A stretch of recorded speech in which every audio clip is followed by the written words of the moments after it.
A biting cold of 14 degrees Fahrenheit settled over Eggland Field Proving Ground in Florida on January 23, 1943. For the men gathered on the test range, the chill was more than just weather. It was the very problem they were failing to solve. Samuel Green watched as the Browning M2, 50 caliber machine gun, the primary defensive weapon for America's bomber fleet, failed for the 17th time in just 2 hours.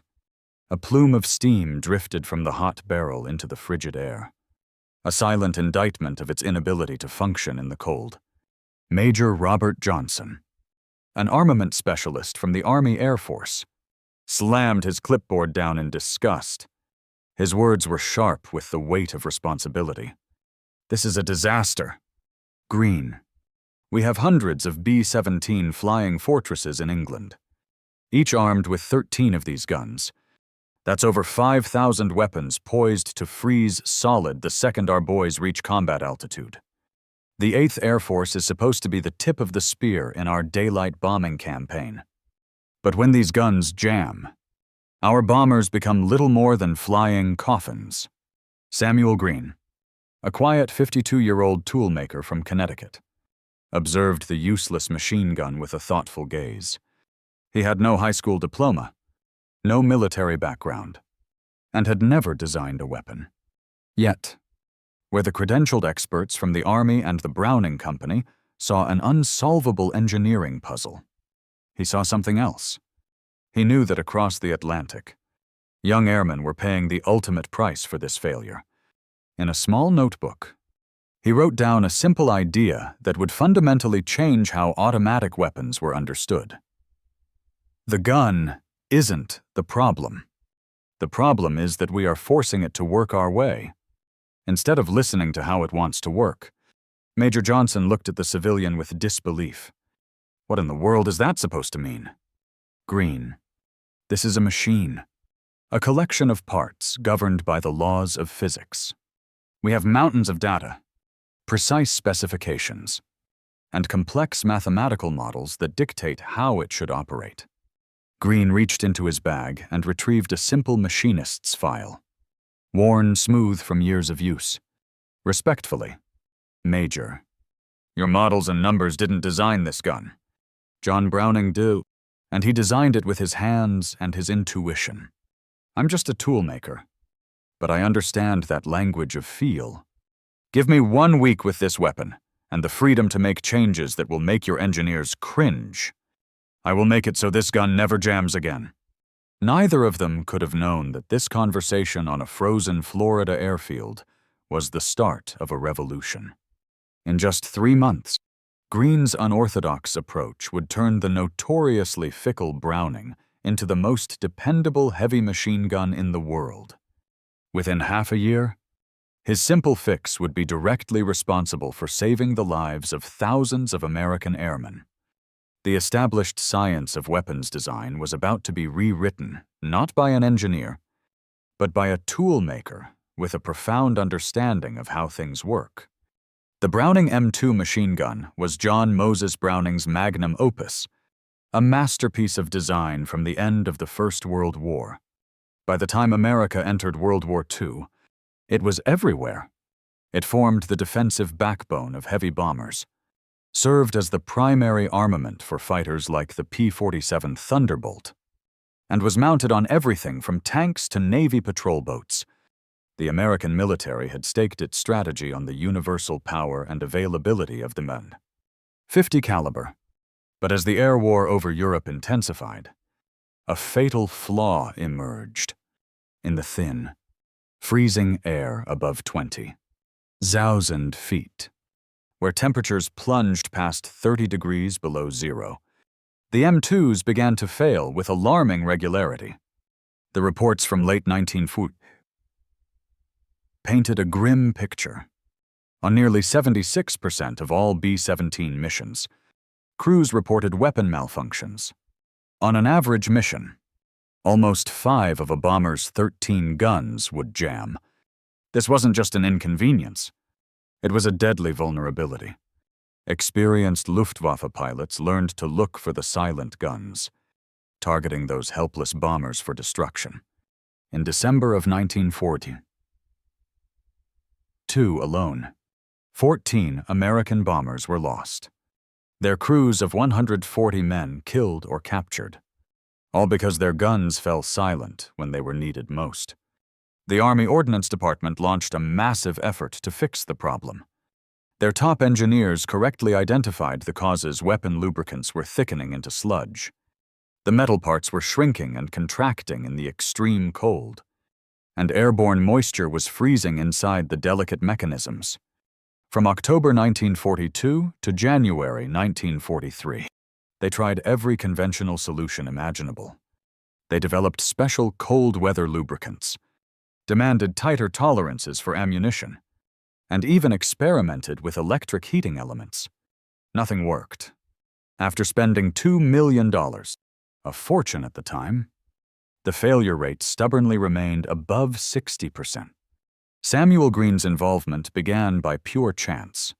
His employer, the engine manufacturer Pratt & Whitney, had taken on a contract to produce M2 machine guns to support the war effort. Their own internal testing quickly revealed the same frustrating cold weather jams.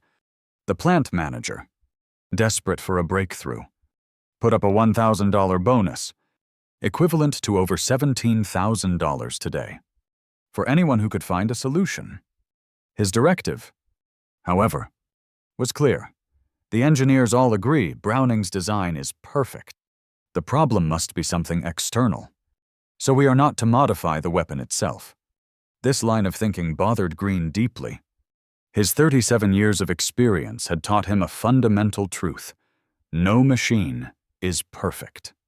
Every mechanical system has its own personality, its own quirks that only reveal themselves through repeated use. He understood that the perfection of a blueprint and the reality of performance were two very different things.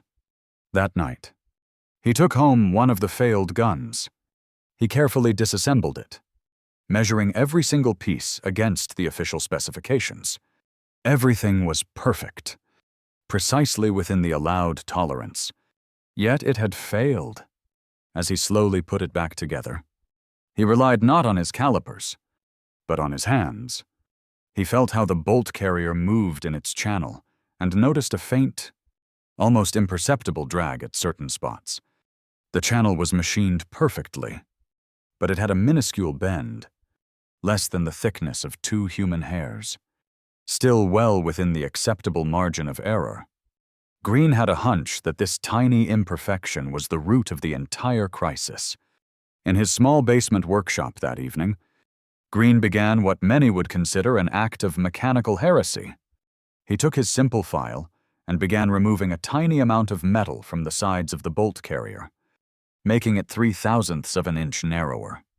According to the engineering specifications, he was ruining the weapon by creating excessive clearance. But according to Green's intuition, he was giving the bolt the room it needed to move freely, regardless of tiny imperfections or the biting cold. The next morning, the modified gun was subjected to the standard cold test. It performed flawlessly, firing hundreds of rounds without a single stoppage. The range officer was both amazed and appalled, accusing Green of illegally modifying a military weapon. Green's reply was simple and profound. The official specifications give you a gun that jams. My changes give you one that works. You tell me which is more important. Within a day, Green was standing before his plant manager and an infuriated Army Ordnance liaison, Captain Robert Mitchell. The captain was furious that a civilian had tampered with a service weapon, but the plant manager successfully argued that they should at least see if the fix was real. Reluctantly, Mitchell agreed to ship the modified gun to Eglin Field for proper military testing. The weapon arrived in Florida on January 18th, and a skeptical Major Johnson scheduled it for testing. On that freezing January 23rd morning, Green's modified M2 did what no other had been able to do. It fired 2,000 rounds without a single issue. It was frozen for 12 hours at 50 degrees below zero and still fired perfectly. It was intentionally clogged with sand and dirt and kept on firing. Johnson knew he was looking at the solution.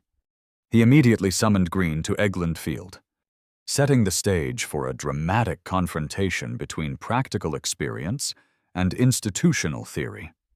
The meeting was tense. In the room were Green, Major Johnson, several PhD engineers from the prestigious Aberdeen Proving Ground, and representatives from the Browning Arms Company. Johnson laid out the facts plainly. Mr.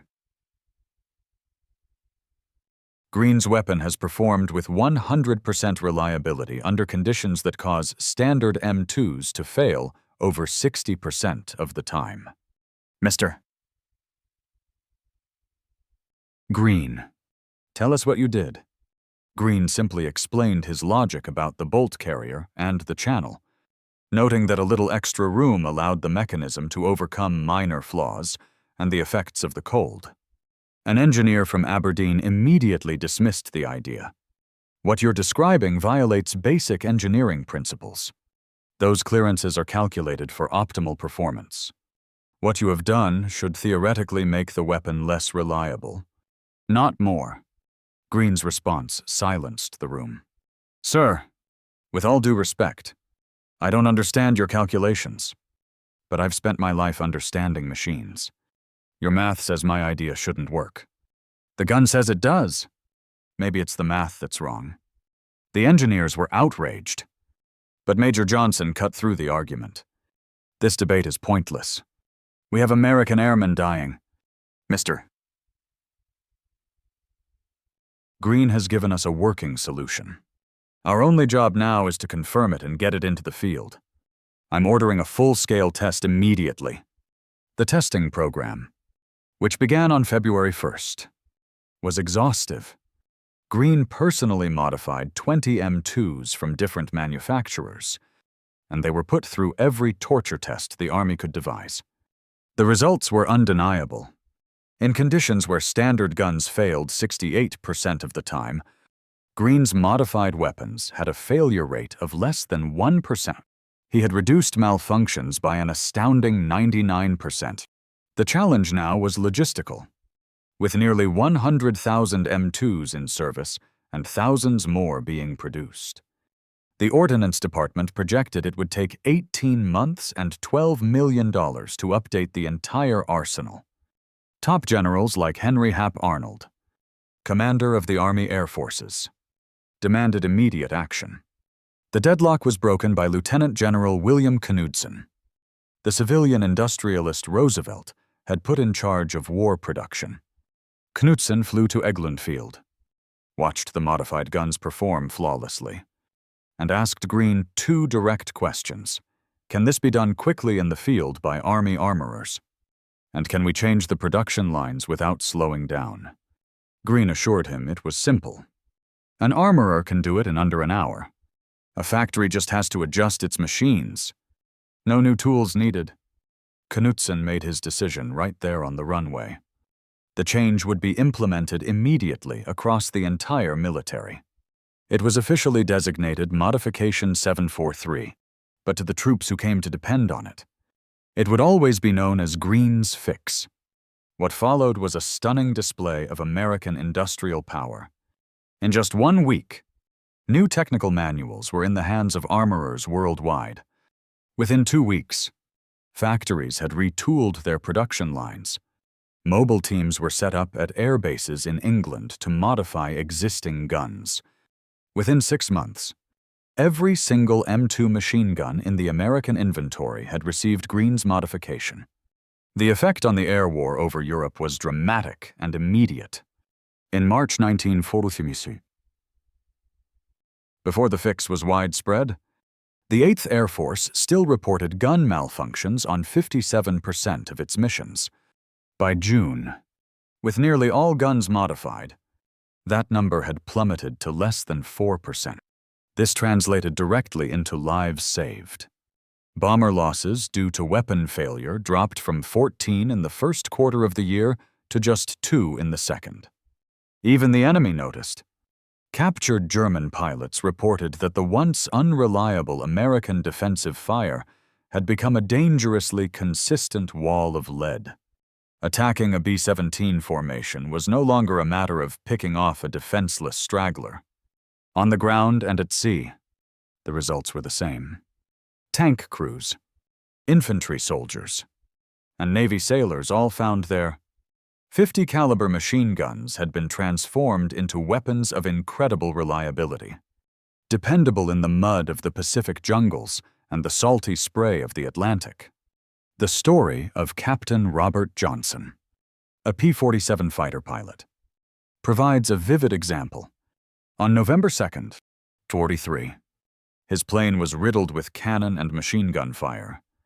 Despite the catastrophic damage, his modified M2s never stopped firing, allowing him to defend himself and survive. An after-action report concluded that without Green's fix, his guns would have certainly jammed, and he would have been shot down. Instead, Johnson went on to become one of America's top aces of the war. The legacy of Green's insight went far beyond the M2. His principle of operational tolerance, prioritizing real-world reliability over theoretical perfection, became a cornerstone of American weapons design. Future firearms like the M60 machine gun and the M16 rifle were designed from the ground up with this philosophy in mind. For his contribution, Samuel Green was awarded the Medal for Merit, the highest civilian honor of the time. General Arnold himself presented it.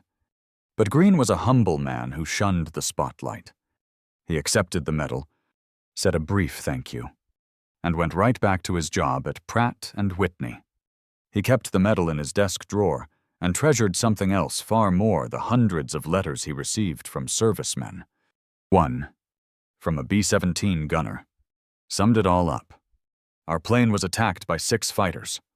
All 13 of our guns worked perfectly. Before your fix, half of them would have jammed and we'd probably be dead. Because of you, we came home. A post-war study revealed the stark cost of the initial institutional resistance. The 5 months and $2 million the Ordnance Department spent on failed conventional solutions cost an estimated 64 bombers and their 640 crewmen. The report strongly recommended that the military find better ways to listen to unconventional ideas from outside sources. Samuel Green continued his work as a toolmaker until he retired. When people asked about his wartime contribution, he would just say, "I fixed a gun that wasn't working right." That's what toolmakers do. He passed away in 1971, and his brief obituary mentioned his medal but couldn't capture the full scope of his impact. It didn't mention that his simple idea was built into millions of machine guns, or that his philosophy shaped decades of weapons development. Today, the M2 machine gun is still in service, more than a century after its invention. From the deserts of Iraq to the mountains of Afghanistan, American troops rely on its legendary dependability, a direct legacy of Samuel Green's work. Over 3 million M2s have been produced, and the vast majority of them incorporate the principles of his fix. They all work because one civilian toolmaker knew that sometimes you have to listen to the machine. His modification procedure is now standard curriculum at every military armorer school. His emphasis on function over form has become a guiding principle for military maintenance. The lesson of his story is about more than just guns. It's about the danger of rigid thinking. The Army's own experts were trapped by their adherence to specifications. Unable to see a solution that came from a man without a fancy degree, it took a leader like General Knudsen to break through the bureaucracy and recognize a good idea, no matter where it came from. In 1988, the Smithsonian Institution featured Samuel Green in an exhibit on civilian contributions to the war effort. His worn file, his notebook, and his Medal for Merit were displayed for millions to see, giving him the public recognition in death that he never sought in life. His example even inspired changes in how the military innovates, with organizations like DARPA now actively seeking out bold ideas from unconventional sources. The story of Samuel Green is a powerful reminder of what one person can achieve. He solved a deadly problem that had stumped the experts. His solution was not complex, expensive. It was simple, elegant, and born from practical wisdom. His success was also a critique of a system that nearly allowed its own rigidity to prevent a life-saving breakthrough. Today, every time a .50 caliber machine gun provides reliable covering fire, it is echoing the work of that quiet toolmaker from Connecticut. The difference he made can be measured in simple numbers: a 68% malfunction rate versus a 0.8% malfunction rate. But the true measure is in the thousands of lives that were saved, the families that were kept whole, and the victories that were won because American service members had guns they could trust. The Smithsonian has a green modified M2 on display, a veteran of the 8th Air Force that fired over 80,000 rounds without a jam. The plaque tells its story. But the armorers and the veterans know the full truth.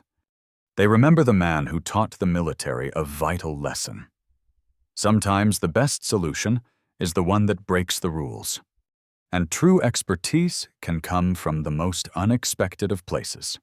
Samuel Green's impossible trick made the most important heavy machine gun in history reliable in any conditions. He never asked for fame or fortune. He only asked for the chance to fix something that was broken. That is the quiet, powerful story of how one civilian toolmaker, with a simple file and an unshakable conviction, became one of the great unsung heroes of the Second World War.